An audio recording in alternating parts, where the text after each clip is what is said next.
마음으로 읽는 달라이라마. 달라이라마 존자님의 평화롭게 살다 평화롭게 떠나는 기쁨. 제8장 지혜. 보시수행, 인내수행 등 앞에서 설명한 모든 수행들은 부처님이 지혜수행을 위해서 가르친 것들이다. 지혜에는 여러 종류가 있다. 예를 들어 5가지 학문의 지혜가 있다. 여기서는 공성을 깨닫는 지혜, 즉 실제를 이해하는 지혜를 다룰 것이다.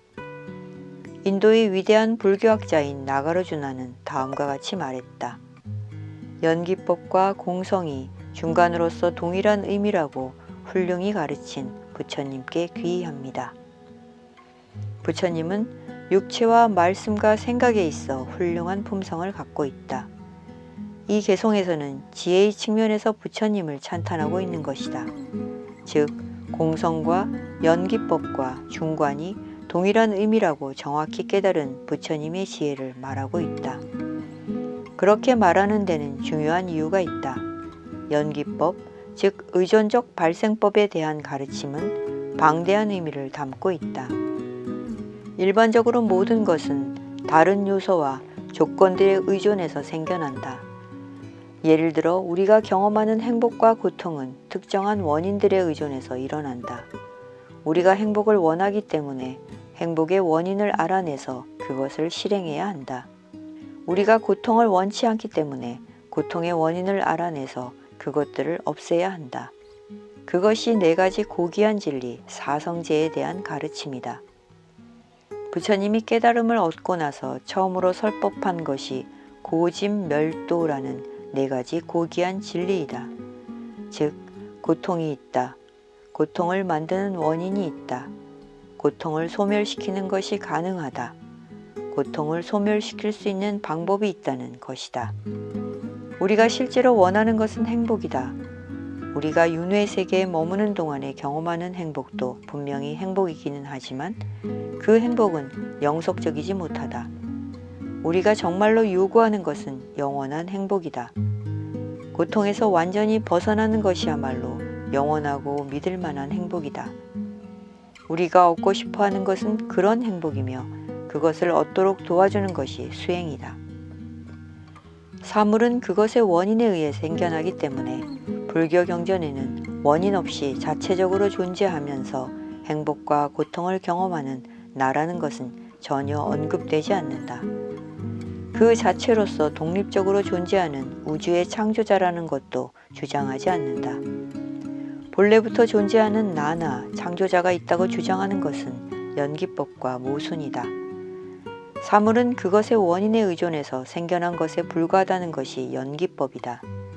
모든 것이 원인과 조건의 결합에 의해서 생겨난다는 설명을 인정한다면 영원하고 완전하고 본래적인 나가 존재할 수 없다는 생각이 합리적이다. 마찬가지로 우주의 독립적인 창조자를 인정하는 것은 논리적으로 일관성이 없고 모순일 것이다. 현상이 본래적인 존재를 갖고 있지 않다는 것을 증명할 때 자주 쓰는 논리는 현상은 다른 원인들에 의존해서 생겨난다는 것이다.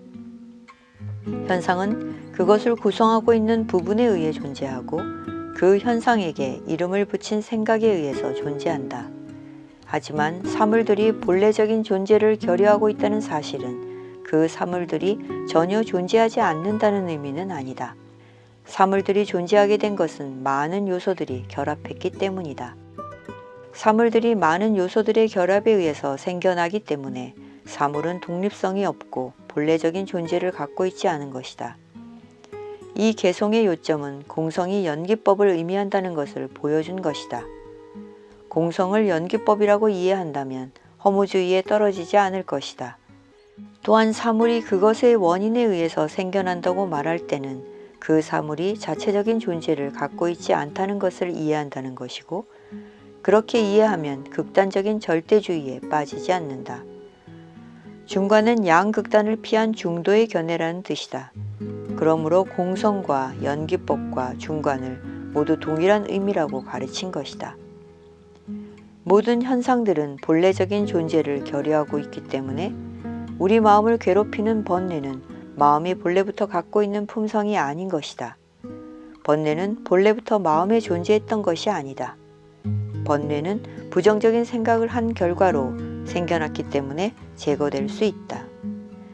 처음부터 마음은 명료함과 자각이라는 자질들을 갖고 있다. 명료함과 자각은 마음의 근본적인 자질들이다. 집착과 미움은 우연한 상황에서 일시적으로 생겨난 것이므로 제거될 수 있다. 마음을 오염시키는 그런 요소들을 제거하고 부처님의 품성을 기를 수 있는 것이 마음의 본래적인 자질이다.